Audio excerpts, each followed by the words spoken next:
సిలువు మీద వ్రేలాడుతున్న వాడిని ఎట్లా నమ్ముతారయ్యా అని బహుశా చాలా మందికి సందేహాలు ఉంటాయి. కానీ పౌలు ఏమంటాడంటే, to us who are being saved it is the power of God. సిలువని చూస్తున్నప్పుడు బహుశా ఓటమిగా లోకానికి అనిపించవచ్చు, కానీ ఆ సిలువే ఈరోజు క్రైస్తవులకి విజయము.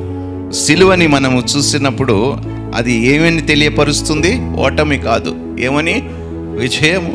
It is victory, it is not shame. సిగ్గు కాదు, అది ఘనత. హల్లెలూయా.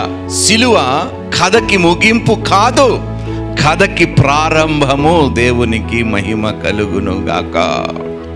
ఆ సిలువే లేకపోతే ఎప్పుడో మన కథ ముగిసిపోయి ఉండేది.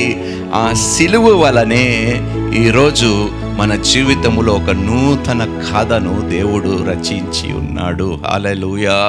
సో సిలువని చూసినప్పుడల్లా మనం గుర్తు చేసుకోవాల్సింది ఏంటో తెలుసా? ఒక నూతన కథను దేవుడు మన ఎడల రాసి ఉన్నాడు. మన కథ ముగింపబడలేదు, మన పని ముగింపబడలేదు. దేవుడు ఒక కొత్త కార్యము మన ఎడల ప్రారంభించి ఉన్నాడు.